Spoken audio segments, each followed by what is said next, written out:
उच्च माध्यमिक यानी वर्ग एक शिक्षक भर्ती 2023 को लेकर एक बड़ा अपडेट सामने आया है। दोस्तों, आपको ध्यान होगा कि अभी हाल ही में जो मध्य प्रदेश में बजट सत्र निकला विधानसभा में, उस समय कुछ विधायकों ने ये क्वेश्चन लगाया था कि वर्ग एक शिक्षक भर्ती 2023 की क्या स्थिति है, कितनी भर्ती दे दी है, भर्ती अब आगे चलने वाली है या नहीं, रिजल्ट की वैधता खत्म हो गई है, उसको आप एक्सटेंड करेंगे कि नहीं, पद वृद्धि इसमें होगी या नहीं। तमाम प्रकार के क्वेश्चन लगे थे।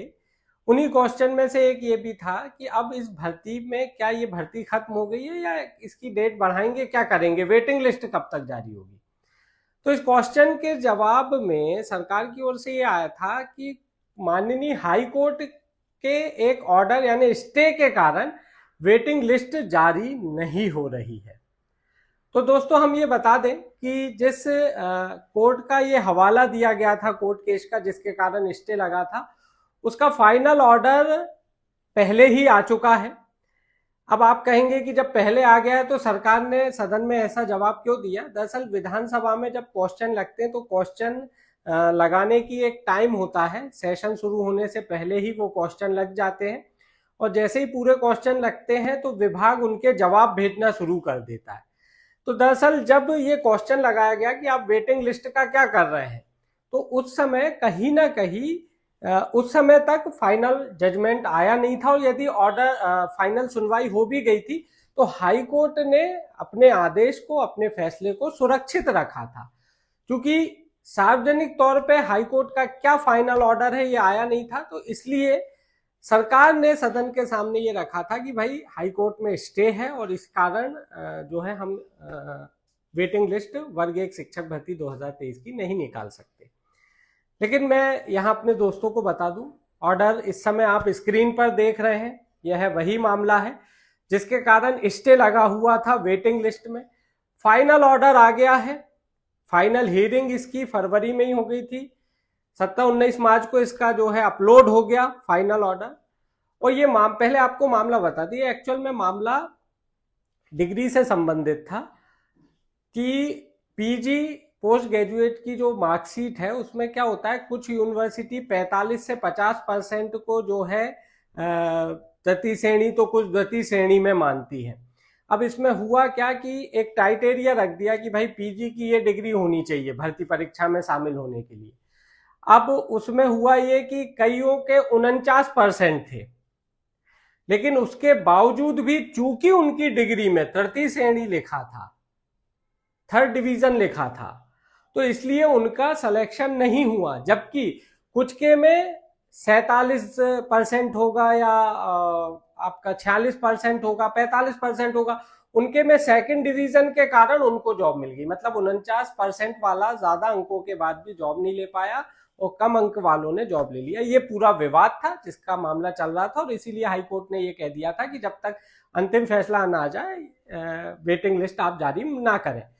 लेकिन अब फैसला आ गया, और फैसला ये आया कि एससी, एसटी, ओबीसी और पीडब्ल्यूडी यानी दिव्यांगजन, इन 4 कोटों के जो उम्मीदवार हैं, अभ्यर्थी हैं, कैंडिडेट्स हैं, इनको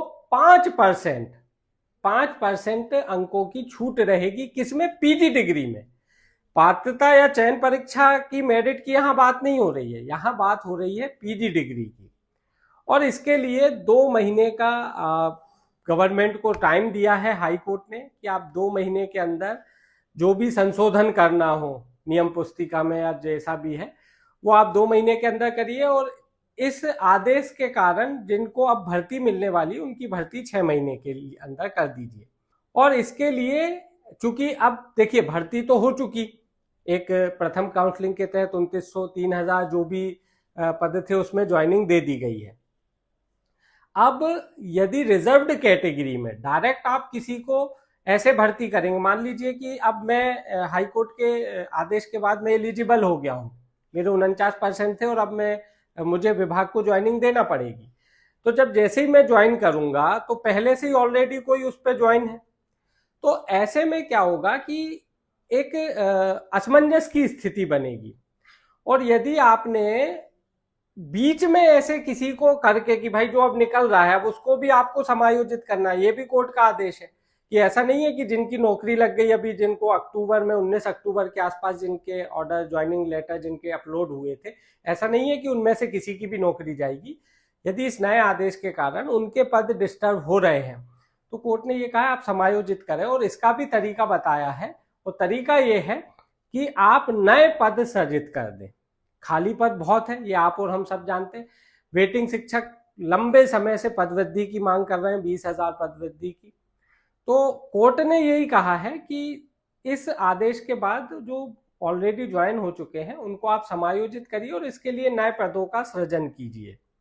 अब ये देखना होगा कि इस पूरे आदेश से कितने पद डिस्टर्ब हो रहे हैं, जिसके बाद यदि, मैं फिर कह रहा हूँ, यदि सरकार अब इसे चैलेंज नहीं करे, यदि सुप्रीम कोर्ट या रिव्यू पिटीशन ना लगा दे इस ऑर्डर को लेके, तो ये माना जा सकता है कि अब सरकार को नए पद सृजित करने पड़ेंगे भर्ती में। कौन सी भर्ती? वर्ग 1 शिक्षक भर्ती 2023 में।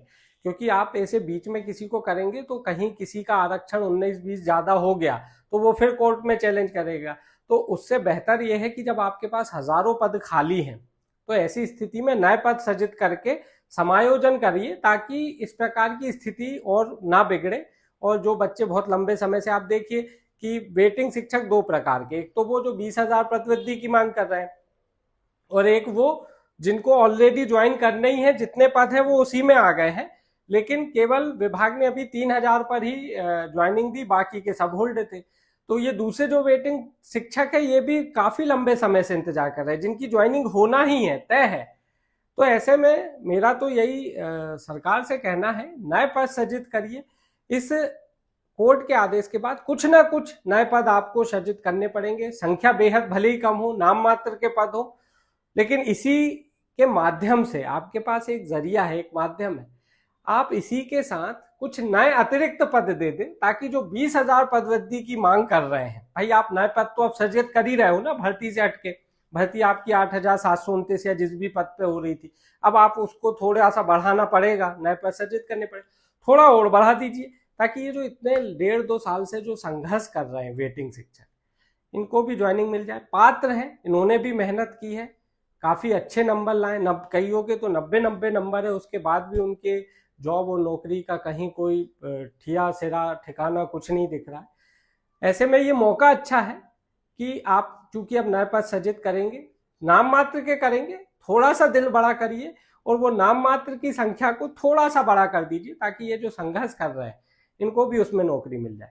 दोस्तों मुझे दीजिएगा इजाजत, आज के वीडियो में बस इतना ही। जल्द एक नए कंटेंट के साथ दोबारा हाजिर होऊंगा, तब तक के लिए नमस्कार, जय हिंद। अंत में बस इतना ही। यूट्यूब चैनल यदि सब्सक्राइब नहीं किया वो कर लीजिए और हमारा व्हाट्सएप चैनल जरूर ज्वाइन कीजिए। धन्यवाद।